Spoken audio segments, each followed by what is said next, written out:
Well, howdy. I'm Infinity Solstice, bright wizard of destiny. Welcome to my gallery at Go Organic Sports Ranch. Beside me I have a silk screen created by my artist friend man-woman. I can't remember what it's called. I Have Been Released. It's actually on the cover of one of my albums, on the backside of one of my albums. So when I first met my artist friend man-woman, he was always working on paintings. And he would explain what a painting was all about, and I found it helpful with my enjoyment of the piece, rather than just looking at the painting and coming up with my own interpretation. I ended up with a fuller understanding of what man-woman was saying with his art. So this next group of video blogs, I'm going to cover and explain what my songs are all about and where they came from. My latest CD is called Moment of Conception, so off we go.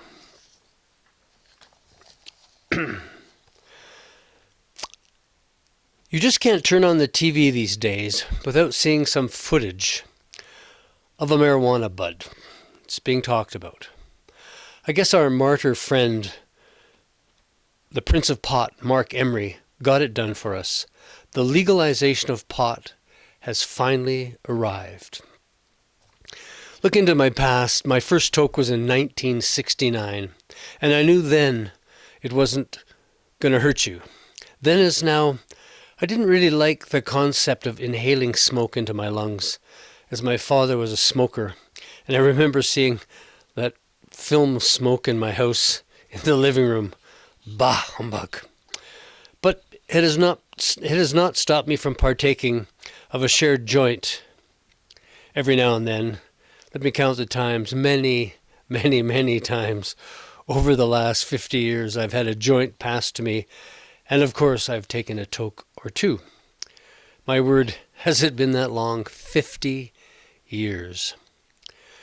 There's one thing that I look forward to after harvesting my pot plants. I take the best plant, quick dry it, and give it a try, usually by myself, in my own world, and this is how I would define the expression to chill out. I let my thoughts run and my body relax, and I whirl a bit and come away feeling just great. So there you have it, my pot confessions, just chilling out. I wrote a short musical ditty the other day, honoring our old friend marijuana. I must have heard some ridiculous news about the evils of pot.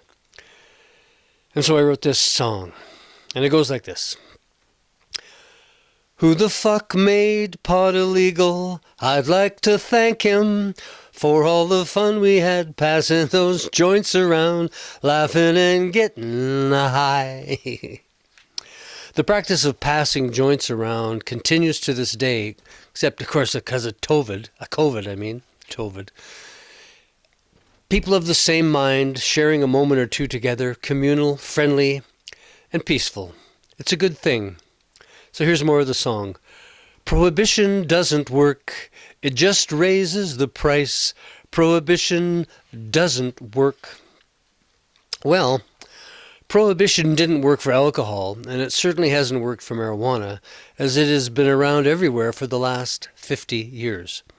All Prohibition ever did for me was to give me a short stint in jail for growing weed, the evil weed. Boo. Me, another innocent victim of a victimless crime. Here's the next part of the song. In my garden it grows, in my garden it grows, and it grows for free.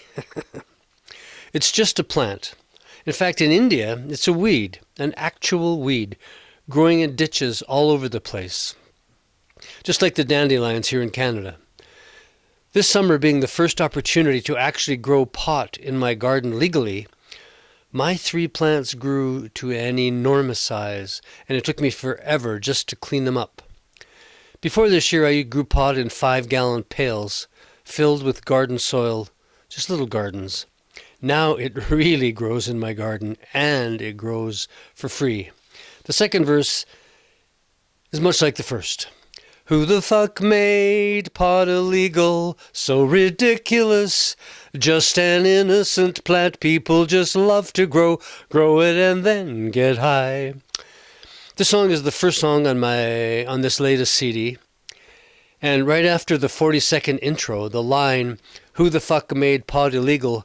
strikes your ears, and first-time listeners break into peals of laughter, guaranteed. I refuse to self-censor for the Walmart crowd, and I ask you, who do you know that is fearful of the word fuck? It's even in the Oxford Dictionary. Well, the updated version. So I just had to use the word in a song, so fuck it. Tom Robbins, the rock star author, labels marijuana as a mild euphoric, and I concur. The bell curve of addiction shows that a few people will get totally addicted to something, and 1 or 2% of the population will get addicted to heroin, or food, or hoarding, or sex. So our society has to recognize this fact and deal with all the addictions, including drugs, in legal ways. As Bob Marley said, legalize it because prohibition doesn't work. It just inflates the price. Prohibition doesn't work. Right now in BC, overdose deaths outnumber deaths by COVID-19. We have a situation here, and it's not being dealt with successfully. And as an aside, no one has ever overdosed on marijuana. And in my garden it grows. In my garden it grows. In my garden it grows for free. Check it out. The tune is on Spotify or Apple or iTunes. The song's called Prohibition Doesn't Work.